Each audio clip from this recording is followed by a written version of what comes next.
to the Fantasy Footballers DFS Podcast with your hosts, Kyle Borganoni and Matthew Betz.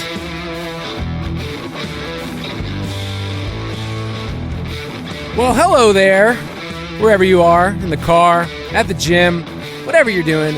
It's the Fantasy Footballers DFS Podcast. I'm your host, Kyle Borganoni, and I am joined, as always, by Matthew, coming to a city near you, Betz. I can't believe you left off the most classic place to listen to the show, which is on the Iron Throne, or on the Porcelain Throne, really, on the toilet. You say it every time. I was waiting for you to say it. You never did. You said it at the gym or, working out in the car. Kyle, let's be honest. Everyone listening right now is on the toilet. Just I thought this might be the best way to share this at the beginning of this episode, but I have a toilet story for everyone. And oh, yeah? Yeah. This doesn't usually work out in the realm of DFS and betting, but last night we officially have a toilet takedown bet from yours truly, live on the toilet. I took a bet. Yep, we actually have the audio. Thanks, Brooksy. Yeah, it took me a while, but let's just say this. That live on the toilet, I live bet the New England Patriots to score the third touchdown of the game, and they did so about 10 minutes later. So I cashed a toilet bet. When you texted me last night, I was just thinking in my head, like, first off, that's incredible. Second, what was the rationale to actually make the bet other than being bored in what you were doing? You check in every once in a while, and if you've ever been on a DraftKings or FanDuel, an app, the touchdown bets are always ones that are so tantalizing because if you guess the right one, you get really good odds. If you guess the next touchdown, then you get really good. So my odds were plus 2,800, and I don't really know the rationale behind it because there's two possessions after I bet it, but I later on just told my wife, like, hey, I just won some money on the toilet. So it's pretty cool. Hey, honey, aren't you proud of me? Usually your spouse, your significant other, isn't too proud of the time you spend on the toilet, but she was this time. So just wanted to tell the people that if you're out there, your win rate might increase this next year if you choose to spend more time there, right? And as we've said all summer, if that's what best ball is for, that's where you draft. And when the UDK comes out every June 1st, that's what that's designed for. So yes, up your toilet time this year in 2023. What could go wrong? But you had a good chance there, Kyle. I teed you up to be really smart from a football guy standpoint and say, well, Betz, the Cardinals were down multiple offensive linemen in this game. They couldn't move the ball. Kyler got hurt. He went out on the first series. So I thought maybe it was a good play with Colt McCoy in there. I teed you up for just success, and you just went with, I don't know, it seemed like good odds. RIP to anybody that was playing Showdown on Monday night because your lineups were probably done, just officially done. But this week, we have some interesting slates to talk about. We're going to be talking about the main slate. You are going to be talking about the Thursday night game, which is pretty fun this week's San Francisco and Seattle. We have a 3-game Saturday slate. So this week is jam-packed. So from talking about DFS, I feel like my mind is all over the place from different slates. On this podcast on Tuesday, we're going to kind of review cash process, and then we're going to look forward to the Week 15 main slate. But let's give our special little announcement here. I feel like we've teased it. We talked about it on the main show, but you and I this Friday will be live in studio. You can go to ballerslive.com at 2 p.m. Eastern. You and I will be doing a live stream breaking down the 3-game Saturday slate, which is Indianapolis at Minnesota, Baltimore at Cleveland, and Miami at Buffalo. So it's kind of like Thanksgiving slate, but it's coming early later this year, but Christmas early. That's what I'm trying to say. Oh, it's so great. I love it. Yeah, I forget the NFL does this every year until about this week, and I go, oh yeah, sweet. We have another 3-gamer on Saturday. So it'll be really fun for us to sweat those games in person and do a special live show. So it should be great. If anyone can't make it, you should definitely clear your schedule. Like, take the day off work, do whatever you have to do, get out of whatever previous things you had to do, be there. But if you can't, Kyle, is this going to be available for everyone after the fact to watch? Yeah, you can restream it later on. So we'll have this if you want to find it later on Twitch or YouTube, Fantasy Footballers. You can be a part of that at ballerslive.com. And before we get into our cash lineups in this week, we're going to give away another free DFS pass because that's what we're all about in the season, is to give away some free stuff. We put out the call last week, and we randomly chose one of the reviews. So, Betz, why don't you read us this review from I'm going to mess this up. Is it Eros35? I would assume so. Yeah, Eros35 put this review for us on Apple Podcasts. Says the title is Change My Fantasy / DFS Life. 5 stars. I thought I loved fantasy, but I've grown to love fantasy and DFS so much more than expected when listening to this podcast. Borg Betz are always a must listen, and I'm even considering entering the podcast DFS analyst space myself at some point. Do not come for our jobs, first off. I played football for 15 years of my life, and after quitting my freshman year of college, I thought I never would mentally get back into it from being burnt out physically from the sport. But my love for football has been revived thanks to the fantasy football realm, and especially these guys at the Fantasy Footballers. Nice. Yeah, no, it's whatever season you're in. If you played, I didn't play football growing up. I played a lot of baseball all the way through high school. Betz, you played soccer all the way into college, right? Yep, soccer, hockey, baseball. Yeah, whatever you're playing, I think fantasy sports, I guess for a lot of people, they're all washed up like us, but it does give you that competitive edge, and DFS is a different game to play. So we're just excited that a lot of people are playing DFS for the rest of us. If you want to get more of our content in the DFS Pass, we are at the point we're almost about to give this away for free. So I don't understand that from a business standpoint, but you go to dfspass.com, get our picks. Right now, it is 66% off, and if you use the promo code DFSPod, you save another 10%. So, you're paying next to nothing for lots of good content. So go to dfspass.com, but let's talk about our cash lineups. Straight cash, homie. Let's review week 14 that felt especially chalky if you're playing in cash style formats. I wrote down here my really extensive notes. I ran a bunch of algorithms. It just said eat chalk because I added up my roster percentages. This was by far the chalkiest build that I've had the entire year, which is usually not something I love to do. But you and I had 3 early touchdowns, and we had Jared Goff. And so there's a moment where we were sitting really pretty. Going in the afternoon slate, I thought oh, I've got this.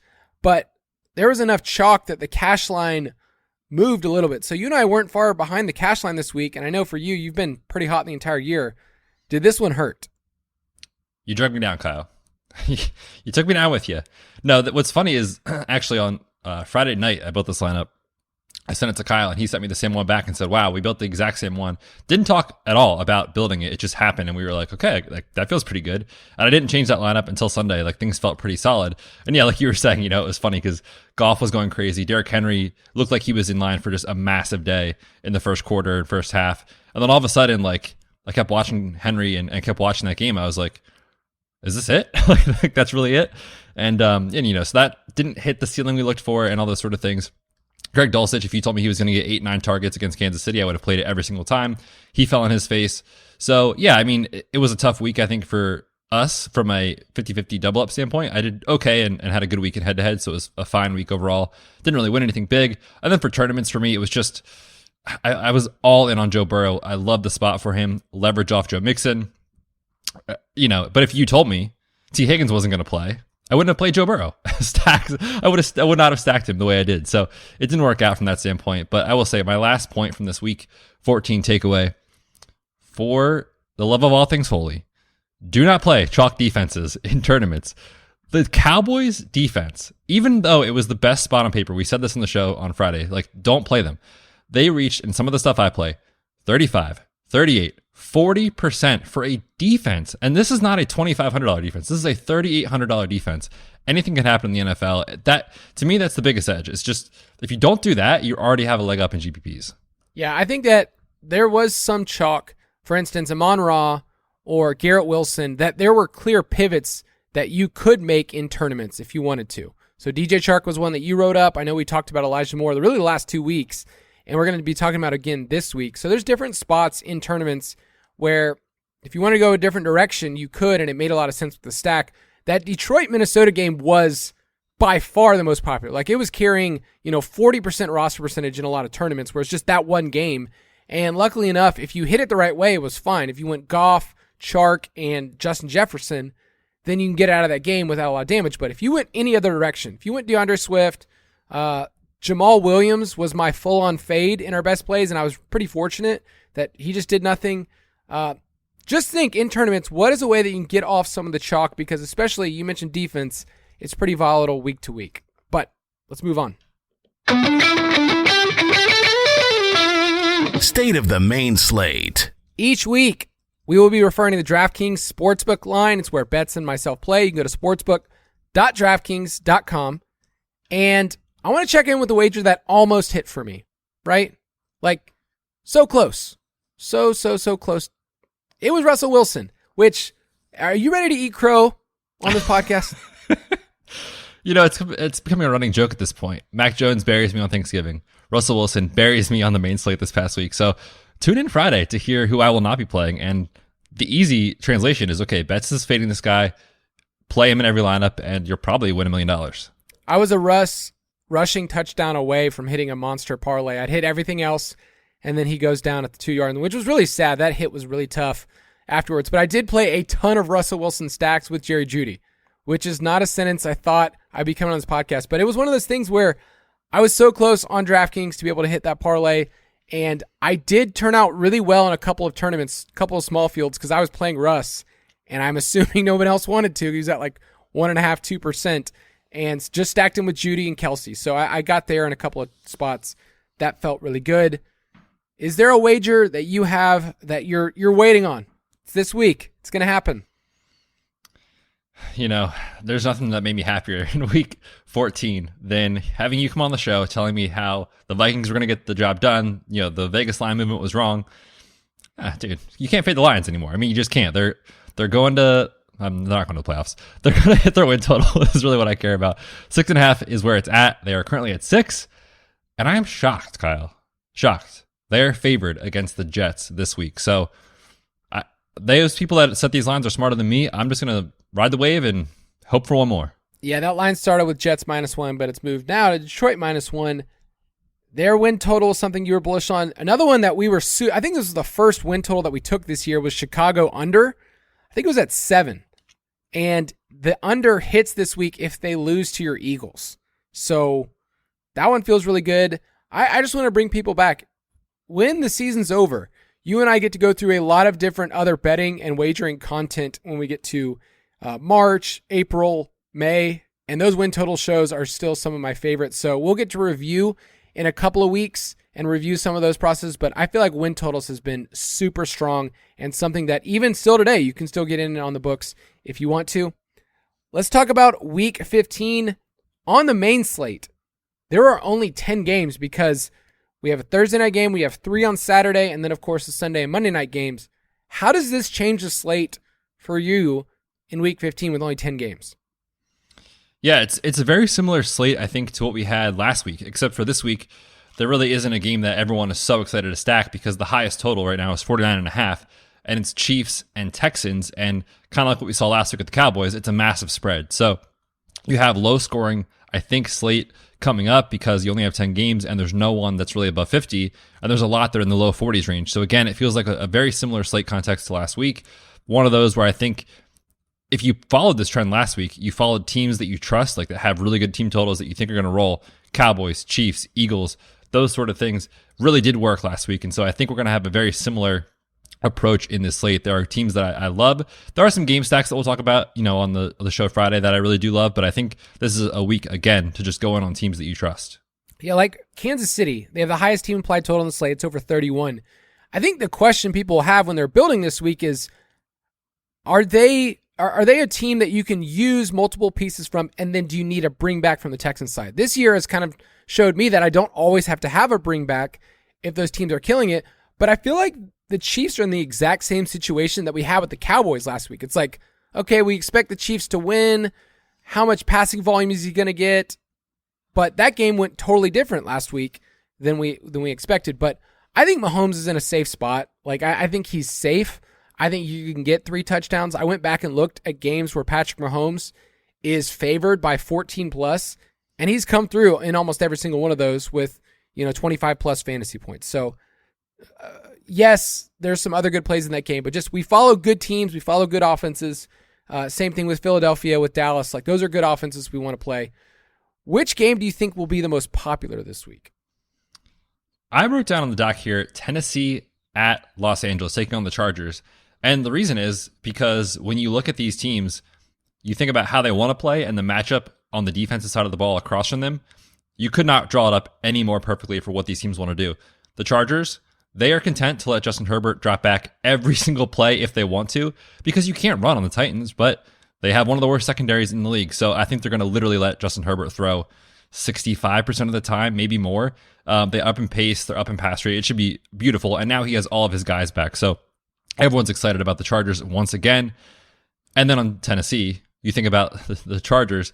What are they not good at on defense? It's stopping the run.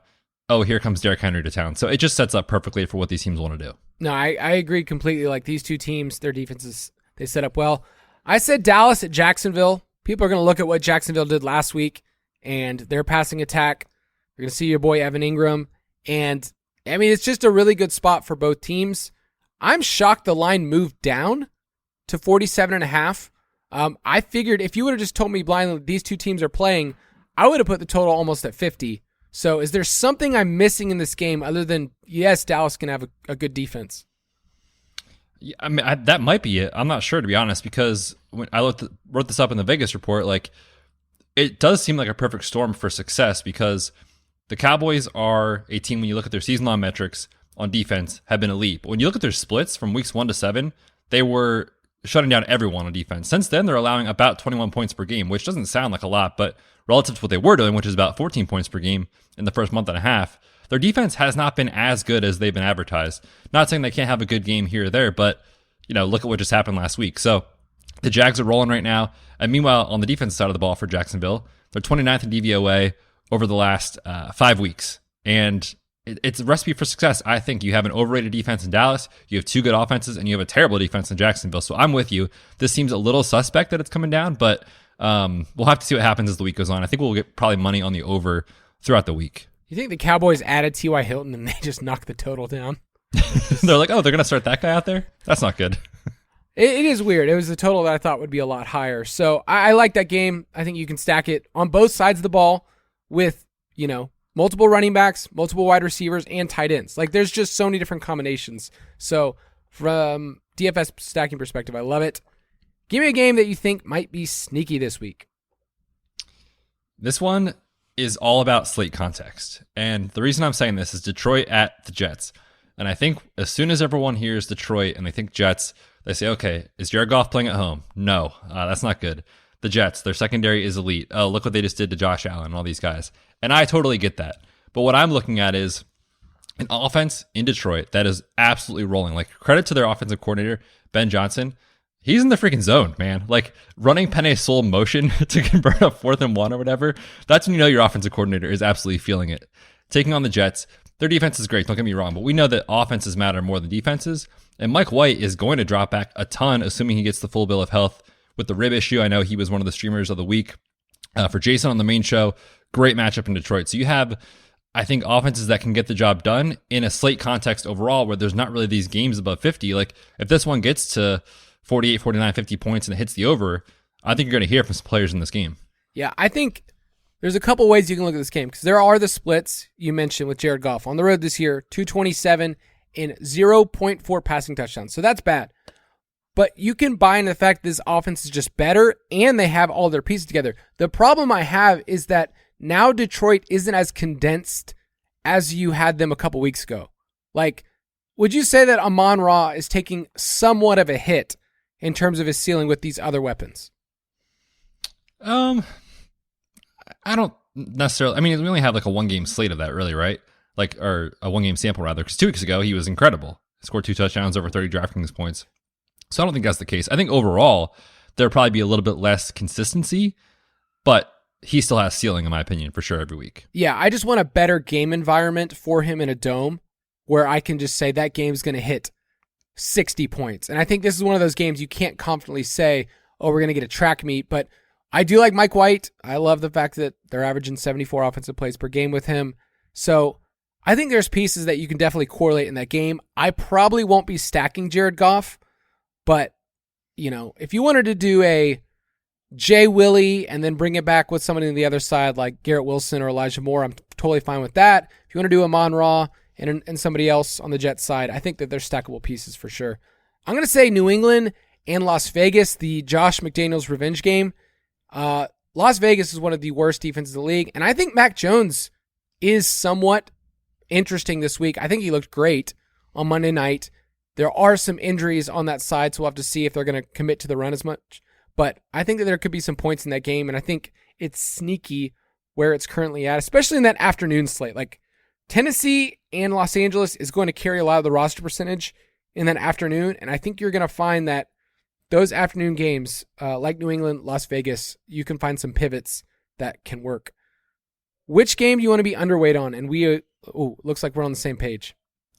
Yeah, I tried to find a second option because of the slate context. I was like, I got to give people another option. But, I mean, really, the answer I kept coming back to is Pittsburgh and Carolina. I love the defenses in this spot on both sides of the ball because I think we're going to get Mitch Trubisky, assuming Kenny Pickett can't clear protocol. And, it's not like Kenny Pickett was playing incredible football as is, but when Mitch Trubisky was under center in the first month of the season, weeks 1 through 4, the Steelers were 30th in yards per game. They just could not move the ball. So it's going to be gross, I think. And then on Carolina's side, if DJ Moore is out, which I think he will be, like, how are they getting it done? They're going to run the ball, I think, every single play. Chuba Hubbard and Deonta Foreman could each get 15 carries in this spot. So it just seems like a very, very unappealing game environment. Trubisky versus Darnold's not at the top of your list? It's up there. It's just not at the very top. We talked about this on the main show today, but do you know that the Panthers control their own destiny? Like they can win the division. That's the NFC South for you. Yeah, so they have 4 games left against Pittsburgh, against Detroit, both at home, and then at Tampa Bay and at New Orleans. I only say that because I have a Carolina Panthers over. What was it 5.5 or 6.5? It was 6. Oh, 6. Okay. That can get there. Yeah, I think it can get there too.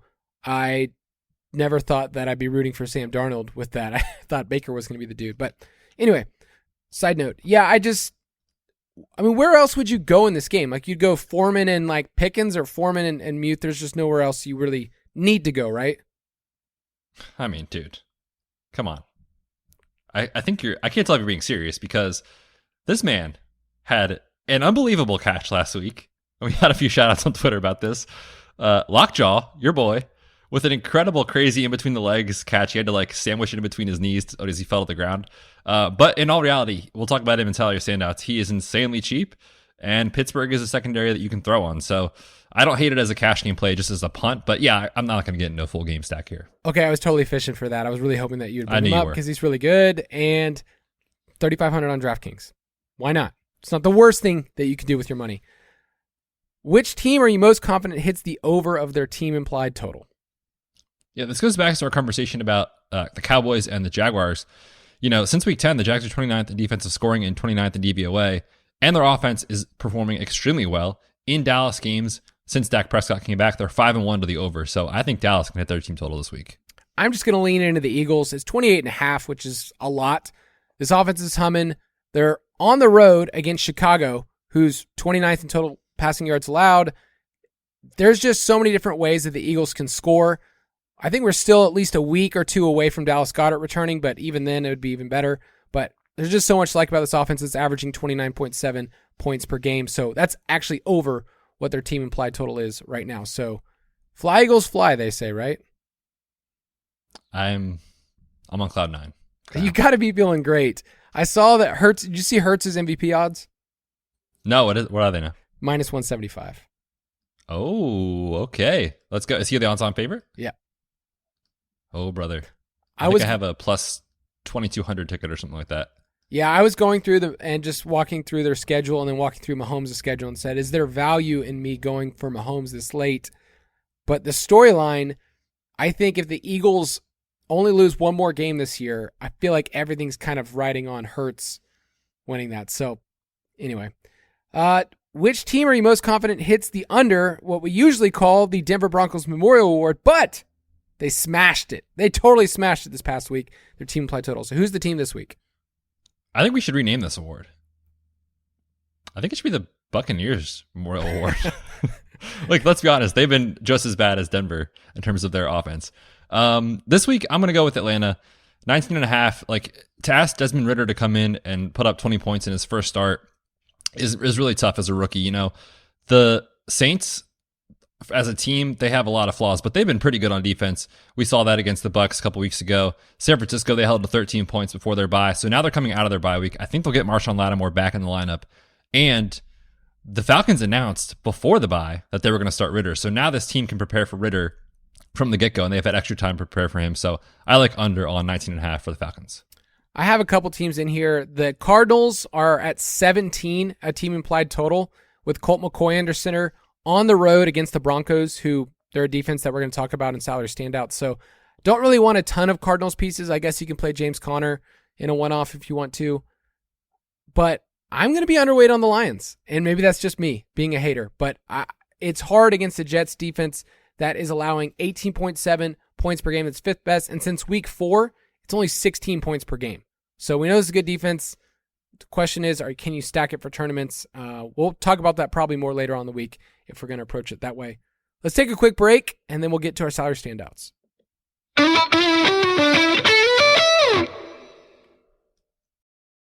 Looking to form your LLC in Delaware and make your business official? Look no further than the Incorporators. Whether it's Delaware's pro-business laws, low taxes, or business-friendly environment, there are plenty of reasons why nearly 2 million businesses call Delaware their business home. The Incorporators offers affordable pricing and expert guidance for hassle-free LLC formation. Take the next big step in your business journey at theincorporators.com.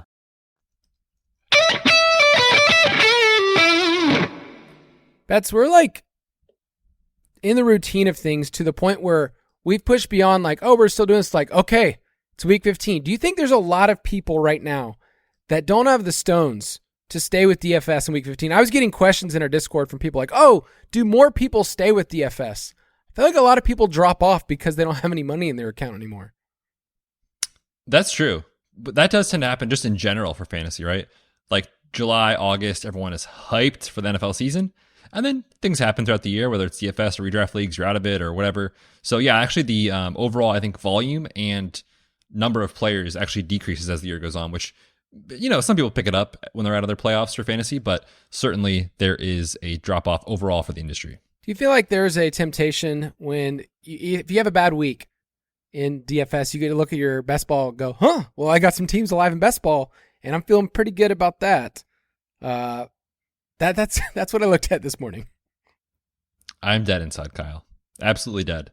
I barely got out of bed this morning, if I'm honest with you, because my best ball mania teams that advanced, all 3, Ramondre Stevenson.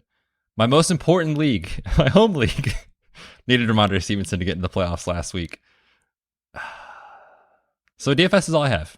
Hey, thanks. This is why you're coming here, because you don't have anything else in life. This is it. This is it. I got Kyle and I got this podcast. I won't lie. It's been a good year for me. In my main home league, I got the bye, wrapped it up. In my other main league, I got in the playoffs. And then Mike and I's team got in the playoffs too for the league of records. So I feel like my main teams are doing work. And now it just kind of comes down to like, I need one of them to hit, maybe a best ball to hit, and just kind of finish the year. I mean, my toilet bet hit. So maybe I've already used all my good juju. I was going to say you used it on, you could have used it on worse stuff, but yeah, I think you used it all. All right. Let's move on to week 15 salary standouts. Salary standouts. So early in the week, Betz and I will be discussing our main salary standouts on the main slate. If you are interested in Thursday night showdown content, that's in the DFS Pass. Betz gets to give that Thursday morning. And then we will be doing our live stream once again for the Saturday 3-game slate. We'll be doing that on Friday at 2 p.m. Eastern. So this week we want to keep the main things, but then we're adding an extra show on Friday. So for week 15 main slate, who are the quarterbacks that you are interested in? It looks like you and I are in the same boat. Yeah, the 2 that you put for DraftKings are the 2 that immediately stuck out to me. Justin Herbert at 7.2K against Tennessee. We talked about the matchup.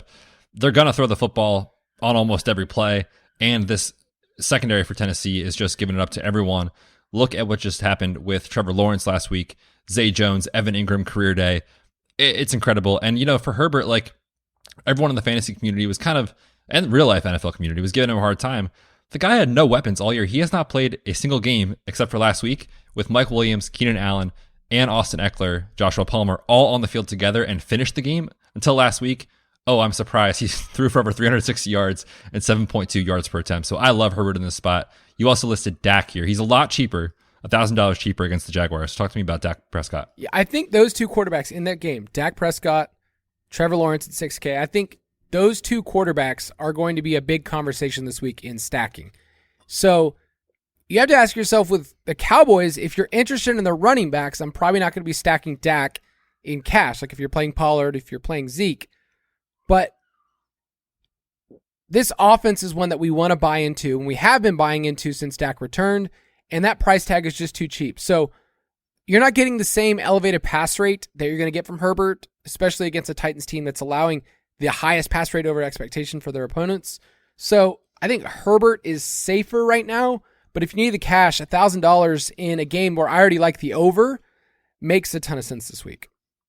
Yep, I'm with you. I think whether it's via cash games or in a tournament setting, like I'm going to play both these quarterbacks this week. Jalen Hurts at 9K on FanDuel is showing up. Patrick Mahomes at 9,100. They're going to show up in points per dollar.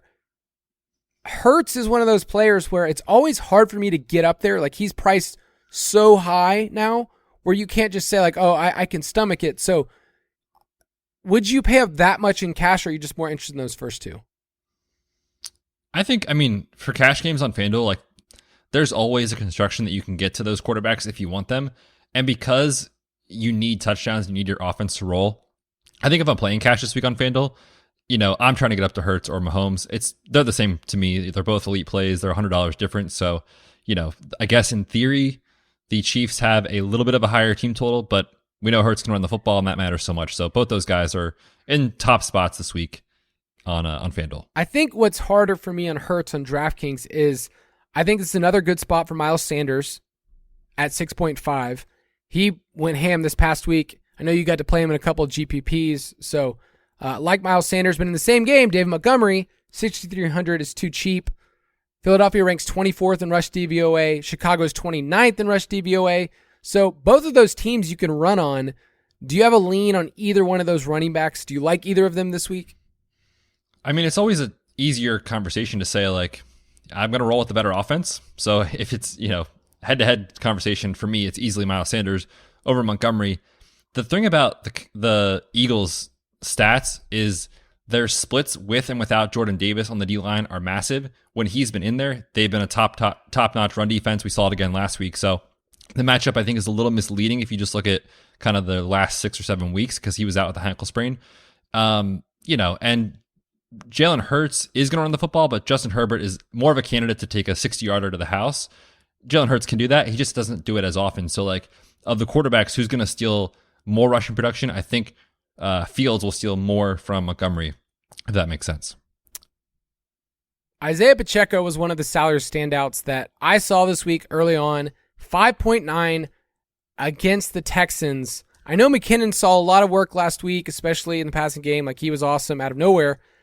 Is Pacheco somebody that if you want to spend down, do you like him at 5.8? Or if you knew that Damian Harris was the dude for the Patriots, he's 5.8.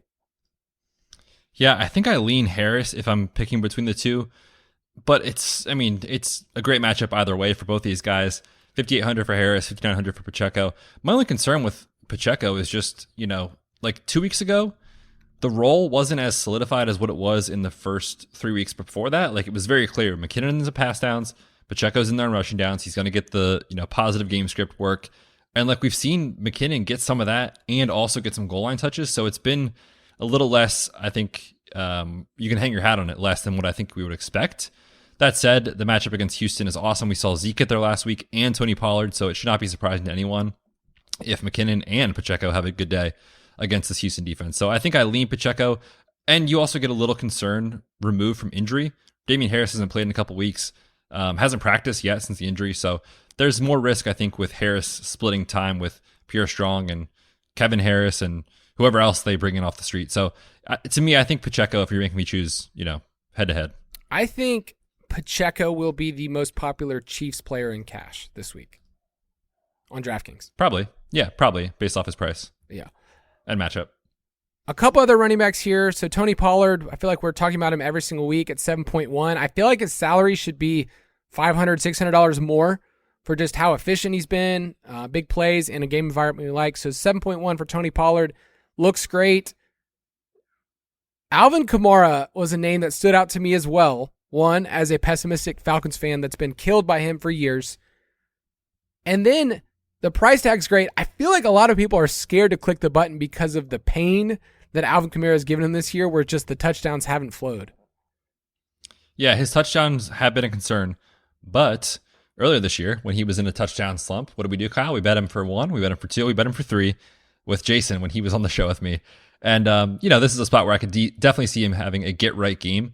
Thinking about what happened last time we saw him before the bye, national game, Monday Night Football, Mark Ingram getting way more work than anyone thought.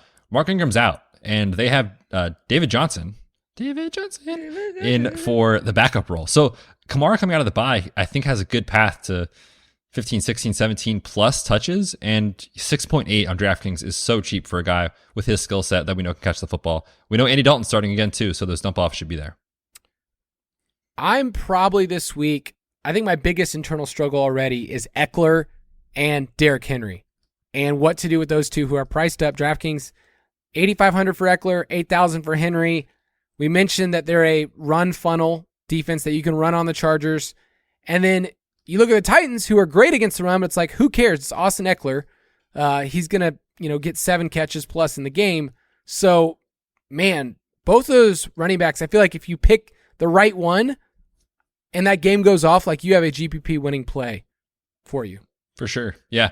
And the thing with Eckler too is, like, I almost don't really care what he does on the ground, right? Because all of his value, especially on DraftKings, comes from catching 6, 7, 8 balls every week. And he really is putting up wide receiver numbers. So if he gets there and gets a goal line touch or two and finds the end zone and gets that extra 6 catches and 50 yards receiving, like, he can definitely get there in a tournament. And I don't think it's crazy to even consider stacking him with Herbert. At wide receiver, the Chargers guys are going to show up in a lot of optimals.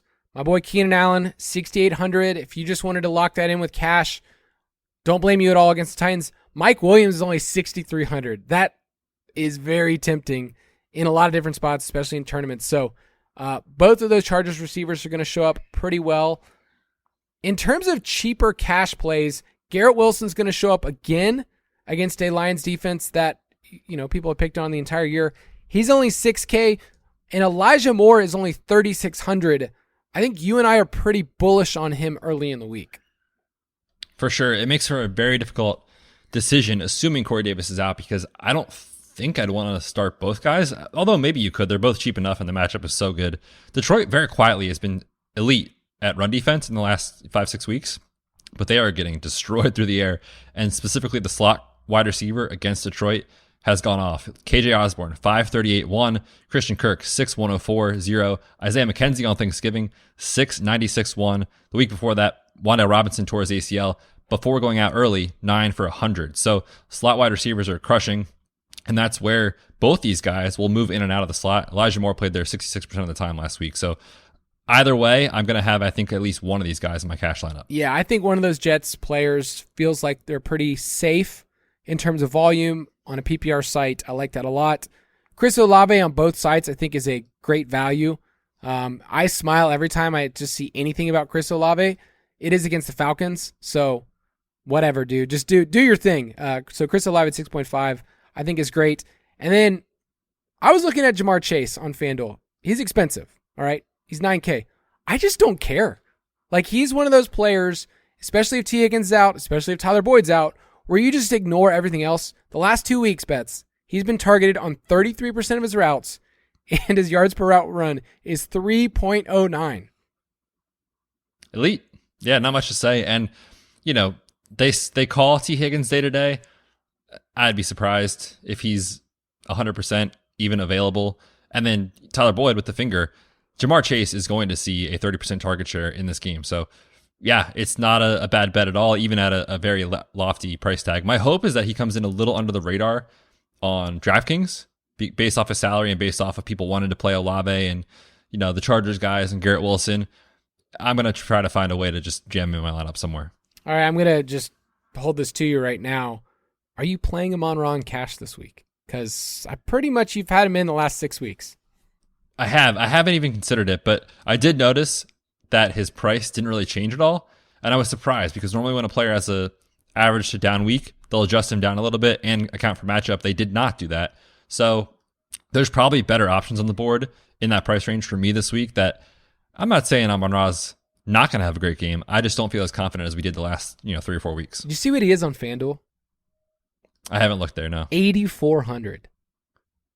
I'm not playing him in cash over there. Yeah, on FanDuel, on a non-PPR site, I was just was shocked that, given the matchup, they're usually pretty sensitive to that stuff. Let's talk about some punt plays, or at least guys that are pretty cheap. We mentioned Terrace Marshall Jr., the GOAT, Lockjaw, 3.5. Anything else you want to add to him? Best wide receiver to ever play in the NFL. That's about it. All right, that's all you need to know. Yeah, opportunities there. He's cheap. I want to throw out 2 guys that are named Trent that play for the Bengals. This is my Trent. Well, one's name's Trent. The other one's Trenton. Yeah, they're both Trent to me. Trent bros. Trenton Irwin was the long-haired dude you saw score a touchdown on Red Zone this past week, and that's why he's 3.6.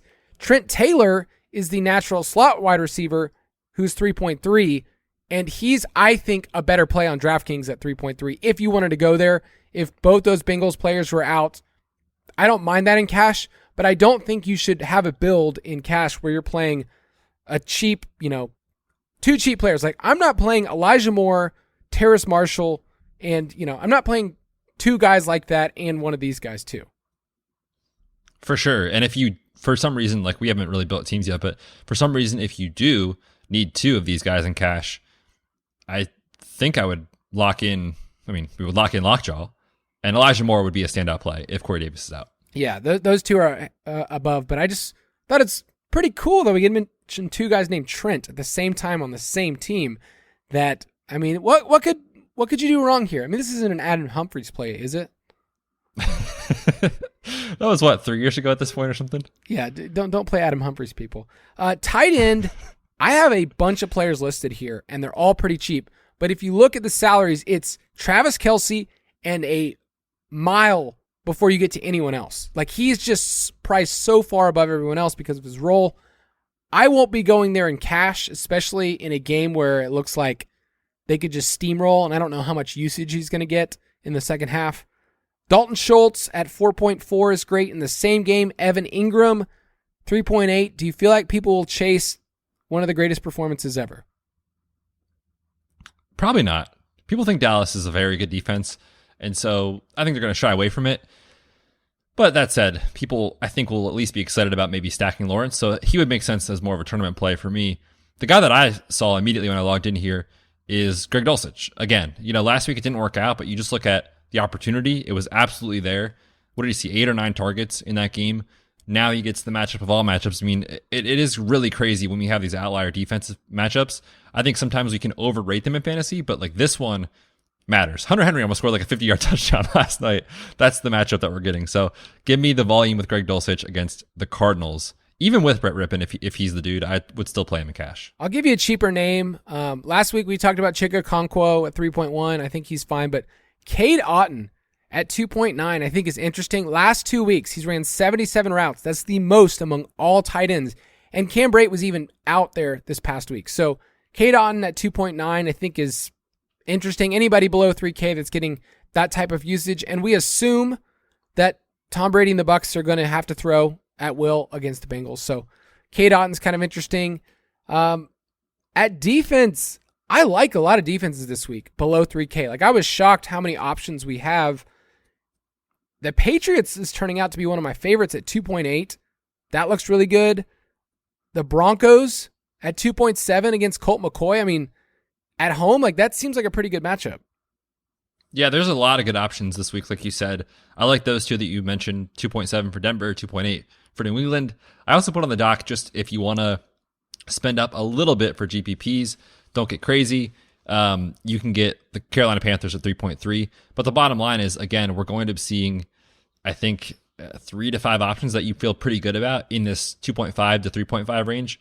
In tournaments, just get off the board. Don't play the chalk. Yeah, I think Denver on FanDuel is going to easily be one of the, ones that people go to, 3.7.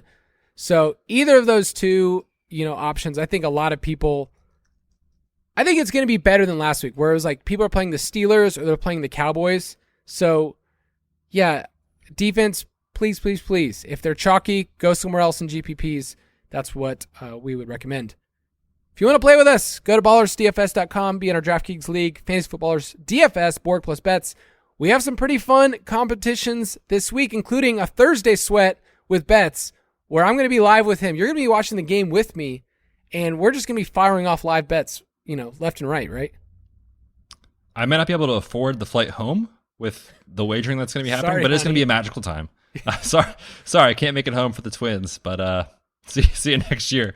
No, it's going to be great, man. I'm excited. Thursday Night Football write-up will be in DFS Pass out on Thursday morning. We'll have some contests so you can read the content and come take my money. And we'll also do a special Saturday one as well, since we're live streaming this Friday. So yeah, the 3-game slate, treat it just like Thanksgiving. It's pretty fun. I won't say the games are great. Like, there's a couple of duds in there that I'm not like, ugh. Yeah, Cleveland? The Ravens game looks sketchy. So, yes, go to ballersdfs.com if you want to play in our leagues. And, dude, next time I hear your voice, you're just going to be tomorrow. You're going to be live in studio, and I think that's what the people are waiting for. Yeah, it's going to be great, man. I'm super excited. It's going to be a super fun week for the brand and all these things. So get up in the DFS Pass. And we didn't even mention, we're giving another one away on the live stream on Friday, by the way, so tune in.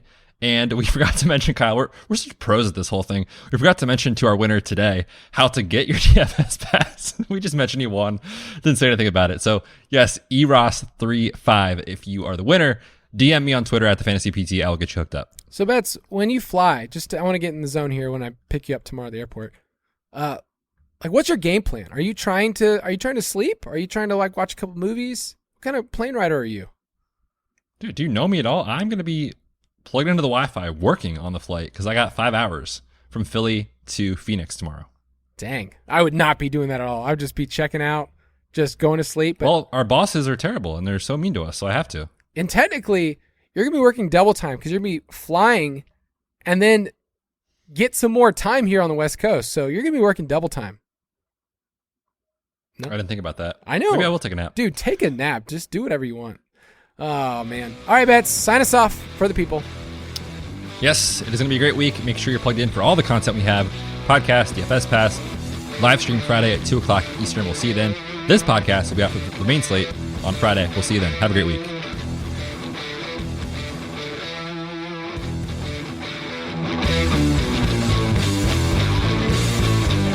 Thank you for listening to another edition of the Fantasy Footballers DFS Podcast. Don't forget to visit us on the web at www.thefantasyfootballers.com.